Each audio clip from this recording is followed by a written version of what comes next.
Halo guys, balik lagi dalam channel gua. Guys, hari ini gua akan membahas kasus pembunuhan yang bisa dikatakan sangat sadis dalam mengeksekusi korbannya. Kasus ini berawal dari kekerasan di dalam rumah tangga yang mengakibatkan sang suami tega menyiksa, membunuh, dan memutilasi istrinya sendiri. Dan yang lebih mengerikan lagi, adanya potongan tubuh yang tidak ditemukan. Diduga bagian itu telah diolah menjadi soto ayam, yang kebetulan sang suami pun berprofesi sebagai pedagang soto ayam. Bagaimana sih awal permasalahan di dalam rumah tangga mereka hingga pembunuhan itu terjadi? Yuk mari kita simak videonya.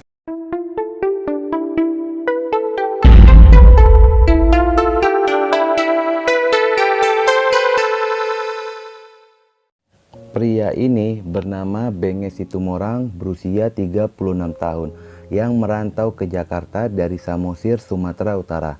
Selama di Jakarta, Benget berprofesi sebagai supir angkutan umum, yang pada saat itu dia memiliki istri bernama Rohini berusia 33 tahun. Benget dinilai sebagai pria yang sangat playboy. Walaupun dia sudah memiliki istri, namun Benget beberapa kali pernah kumpul kebo bersama dengan wanita lain tanpa adanya ikatan pernikahan. Ditambah lagi, Benget memiliki karakter temperamental dan hobinya mabuk-mabukan. Bahkan kerap memperlakukan istrinya dengan kasar yang membuat Rohini menggugat cerai suaminya. Pasca dari bercerai, Benget menikahi seorang wanita yang dikenalnya di Kampung Rambutan, Jakarta Timur, yang bernama Darna Sri Astuti, wanita asal Jambi berusia 32 tahun, yang menurut cerita, penyebab perceraian antara Benget dengan Rohini adalah akibat perselingkuhannya Benget dan juga Darna. Menurut kesaksian lingkungan sekitar, Benget sering bercerita jika Darna ini merupakan istrinya yang keenam, dan sejak pernikahan itu rumah tangga antara Benget dan Darna sudah terjalin selama 10 tahun lamanya. Di dalam pernikahannya dengan Darna, yang pada awalnya Benget ini berprofesi sebagai supir angkot, beralih profesi menjadi pedagang soto ayam Lamongan di sekitaran terminal Kampung Rambutan. Sejak membuka warung soto itu, dagangannya selalu laris. Bukan hanya warung soto ayam saja, namun Benget pun menjual tuak dan juga jamu. Namun untuk jualan jamu, Benget dibantu oleh seorang wanita yang bernama Tini. Dialah yang selalu menyetok jamu di warung miliknya Benget. Di dalam pernikahannya dengan Darna, Darna pun sering mendapatkan perlakuan kasar dari Benget. Dia sering dibentak, dimaki, bahkan dipukuli. Dan itu banyak sekitaran tetangga yang melihatnya. Bahkan mereka pun sering menasihati Benget agar tidak memperlakukan istrinya seperti itu.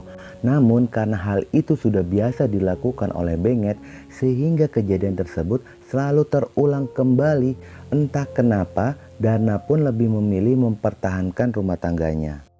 Ternyata guys, yang melatar belakangi keributan rumah tangga antara Darna dan Benget, Benget selalu menuduh istrinya telah melakukan perselingkuhan.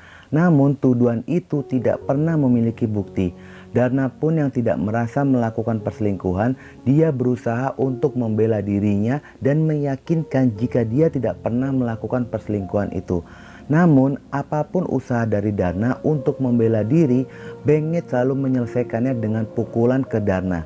Sehingga rumah tangga mereka selalu dipenuhi dengan rasa curiga kepada pasangan yang menimbulkan perdebatan dan perselisihan. Dan puncaknya pada tanggal 2 Maret 2013 pada pukul 24.00 terjadi perdebatan antara Benget dan juga Darna. Benget yang sedang dalam keadaan mabuk meminta Darna untuk mengakui perselingkuhannya. Namun Darna pun membantah tuduhan itu. Tetapi Benget tetap meyakini jika Darna telah berselingkuh. Sehingga perdebatan dan perselisihan itu semakin memanas. Benget yang dalam keadaan mabuk pun sudah hilang akal sehatnya. Terjadilah pemukulan kepada istrinya menggunakan kayu balok yang ada di sekitaran. Dan itu membuat Darna terjatuh. Melihat Darna terjatuh membuat Benget semakin menggila. Dia menarik dan menyeret istrinya ke dalam kamar lalu mengikat tangan istrinya ke ranjang tempat tidur. Dan guys, balok yang awalnya digunakan untuk memukul Darna kembali digunakan untuk menyiksa istrinya dengan cara memasukkan kayu balok tersebut ke dalam alat vital istrinya yang mengakibatkan Darna mengalami pendarahan hebat. Penyiksaan ini terjadi pada subuh tanggal 3 Maret 2013. Benget yang kelelahan pun tertidur di samping istrinya yang sedang merintih kesakitan. Dan kebetulan di pagi itu Tini datang ke rumah Benget dan menyaksikan Darna dalam kondisi pendarahan akibat penyiksaan itu. Tini yang melihat hal itu segera melerai dan berusaha untuk mengobati lukanya Darna.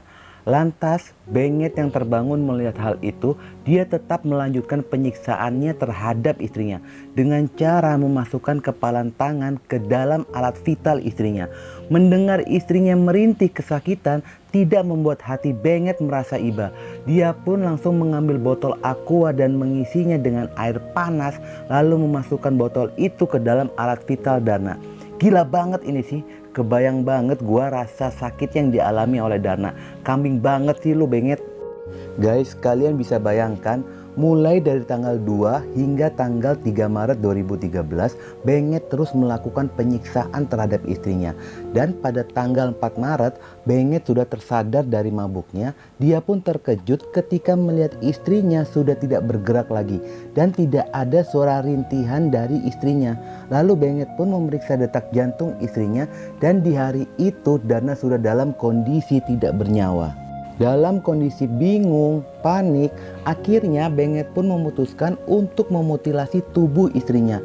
Benget meminta bantuan kepada Tini untuk dibelikan kresek besar berwarna hitam dan juga tali rafia. Lalu Benget memotong-motong tubuh istrinya menjadi beberapa bagian dan memasukkannya ke dalam 7 kantong kresek yang berisi potongan tubuh Darna.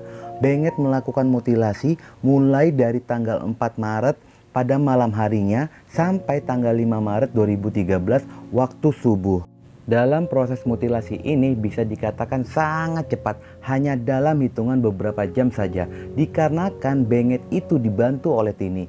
Dan pada pagi harinya di tanggal 5 itu, Benget menyewa sebuah mobil angkot tetangganya dengan alasan untuk ke pasar dan membeli kebutuhan warungnya.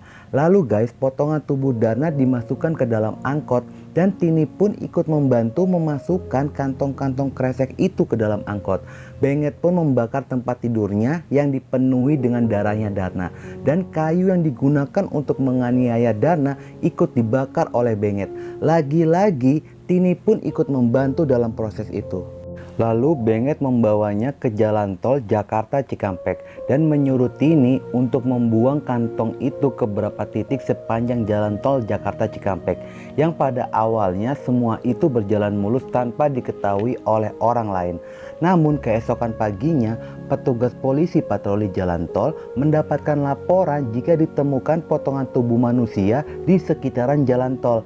Lalu pihak kepolisian pun segera datang dan melakukan penelusuran. Di dalam penelusuran itu, polisi menemukan ada potongan tubuh lainnya di beberapa titik kilometer jalan tol. Setelah potongan tubuh itu dibawa ke rumah sakit, ternyata guys, tim forensik tidak menemukan adanya beberapa bagian dari alat vital dan juga bagian pantat dari korban. Yang diduga potongan tersebut telah diolah oleh Benget menjadi soto ayam dagangannya dan dijual di warung nasi soto ayam miliknya. Setelah penemuan potongan tubuh manusia di jalan tol menjadi pemberitaan, ternyata ada 2 orang saksi yang melaporkan ke polisi. Mereka melihat seseorang sedang membuang plastik dari dalam angkot berwarna merah. Dikarenakan saksi tersebut sempat menegur supir angkot itu, namun tidak dihiraukan oleh supir tersebut. Yang pada saat kejadian, 2 saksi tersebut menganggap jika kantong kresek itu hanyalah sampah. Sejak mendapatkan informasi itu, polisi pun memfokuskan untuk mencari angkot berwarna merah itu. Gak lama dari pelaporan 2 saksi tersebut, polisi mendapatkan laporan lagi dari supir taksi yang pada saat itu dia akan pulang ke daerah Cibitung. Dan tidak sengaja pada saat itu posisinya berada di belakang angkot berwarna merah tersebut. Supir taksi itu melihat jika kantong kresek itu dibuang dari dalam angkot itu. Yang merasa curiga, lalu dia pun berinisiatif untuk mencatat plat nomor angkot berwarna merah itu. Dari kesaksian itu, Polisi lalu melacak nomor plat mobil angkot yang dilaporkan. Polisi pun segera mendapatkan jika pemilik kendaraan tersebut bernama Oki dan Martin. Tidak butuh lama bagi polisi pun segera mengamankan pemilik angkot tersebut. Dan hasil interogasi polisi, jika angkot tersebut disewa oleh Benget dan Tini. Dan pada tanggal 6 Maret 2013, polisi pun langsung menangkap Benget dan juga Tini di kediamannya di Kampung Rambutan, Ciracas, Jakarta Timur. Pada saat diinterogasi oleh pihak kepolisian, motif Benget melakukan pembunuhan dikarenakan cemburu. Namun guys, Benget sendiri pun tidak mengetahui dengan siapa istrinya berselingkuh.